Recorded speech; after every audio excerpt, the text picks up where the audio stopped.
yo sabía que tenía muchas máquinas y de hecho, cuando fue al Líbano, que cuando hicieron 25 años mis padres hicieron un crucero.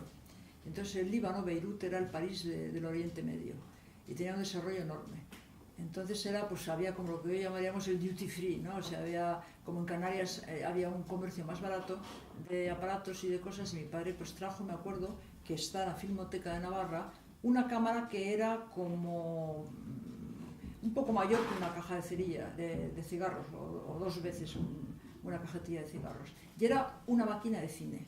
Y yo me acuerdo que al acabar la Universidad de Navarra fui invitada por Rafael Benítez Claros, un profesor de la Universidad de Navarra, y su mujer, yo era mi amiga, su mujer, que había estudiado conmigo, y fui invitada a un congreso en Estrasburgo y entonces, bueno, en realidad iban a hacer un mes de gira por Europa en un coche hasta llegar a Estrasburgo, que él tenía una ponencia.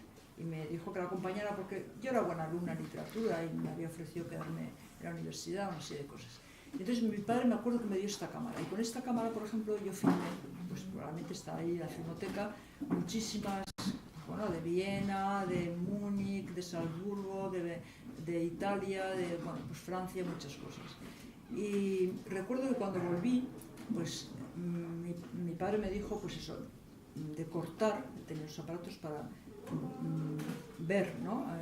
Rebobinar, ver y luego cortar las películas, unirlas, estuvimos uniendo, según yo el viaje que había hecho, lo que estaba mal lo desechaba, estuve trabajando con él en el despacho y después se lo enviaba a Madrid y le ponía lo que se llamaba la cinta magnética. Después de poner la cinta magnética, era un proceso larguísimo, entonces hicimos un guión para que yo grabara con mi voz el viaje, según íbamos viendo.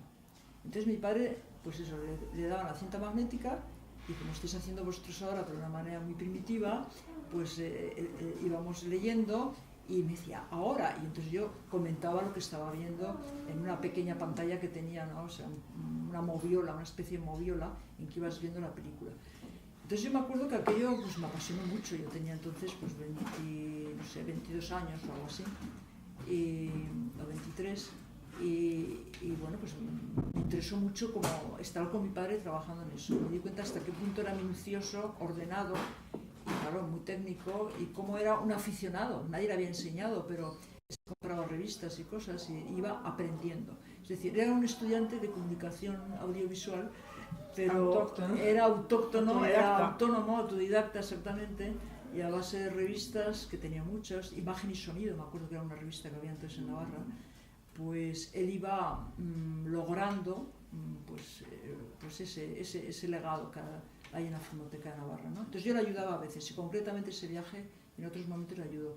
A él le gustaba mucho también poner música de fondo, música clásica, era muy aficionado a la música clásica, me acuerdo que le gustaba mucho Beethoven, ¿sí? La novena y la sexta también y la séptima, y a veces donde estás tú sentada, yo venía del colegio, veníamos, y él estaba a oscuras, le gustaba oír la música clásica a oscuras, a veces con una...